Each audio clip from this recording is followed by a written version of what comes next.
Pansin natin mga idol na sa pagbubukas ng fourth quarter, malamang ang magtao ay sina Holland pati Draymond. At na-reverse Draymond Green ni Draymond Green itong si Holland mga idol. Binigyan siya ng pin down ng kakampi sabay ayang pinabayaan lang siya ni Draymond. Kaya it goes to show din yung atensyon sa detalye nito ni Green lalo sa depensa. Kasi isang 23% shooter lang po mula sa labas tong rookie na si Ron Holland. Dahil talaga siya shooter mula sa labas ngayong simula nung kanyang karera. At dahil rookie nga rin ito, ganyang ginugulang-gulangan lang siya ni Draymond. Tignan nyo, pasimpleng tulak din dahil instigator naman talaga itong si Green. And another good showing po ito ng basketball IQ ni Green. Kasi pinabayaan muli niya si Holland para i-cover itong si Cade na pinapostehan nga si Dennis ngayon. Ganda ng pag-alalay niya dyan syempre. Dahil kung hindi, baka nakascore na si Cade dyan at nag-end up po ito sa isang mintes para sa Pistons. Dito nga rin mga idol, tila binabaliwala lang po ni Draymond itong si Holland sa opensa Hindi siya nakatingin doon sa gawin niya at mas pinipiling manmanan din po yung nangyayari doon sa bola. And syempre, kailangan niya ring mag-help talaga rito kasi iniiwan na rin si Stewart sa loob. Kaya yan mga idol, ganito pa rin po ang pangyayari bago sila magbangayan. Si Draymond, may ibang iniintindi at satisfied nga lang sila na iwanan si Holland sa labas. Tama lang din naman yung rotation ni Draymond dyan gawa nung siya nga talaga ang lowman. Makikita rin po natin na si Dennis ay patakbo na rin dito kay Holland kasi pwede rin siyang bigyan ng kick out dyan.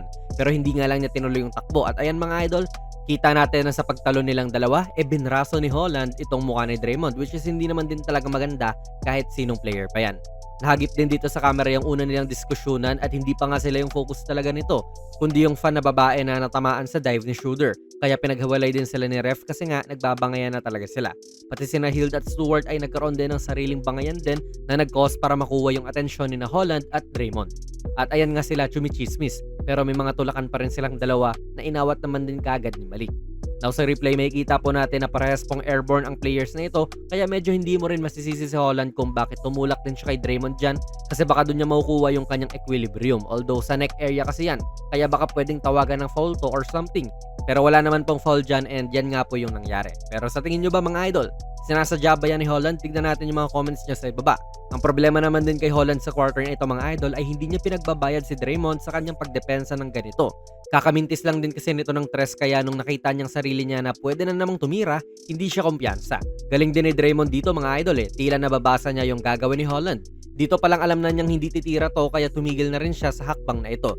Sabay nagsimula na rin siyang umatras papasok. Very good defense talaga to mula kay Draymond at sa ganito rin talaga siya pinaka-maaasahan Inabsorb lang din niya yung contact na ito mula kay Holland, binaba yung balikat, offensive foul, tinuruan yung rookie. Solid nga rin dumepensa at mag-anticipate hindi lang si Draymond dito, kundi yung buong Warriors na rin mga idol. Gawa na rin ng kilalang shooter ng Pistons nga itong si Malik Beasley.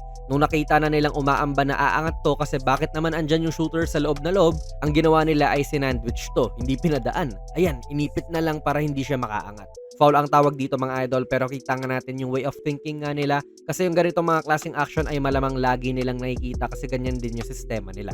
Panalo po ang Warriors this game mga idol although hinabol po sila ng Pistons sa may dulo at nailapit pa ang laro for as close as 4 points. Pero nanaig pa rin ang Dubs para makuha nila ang kanilang ika-19 na panalo ngayong season.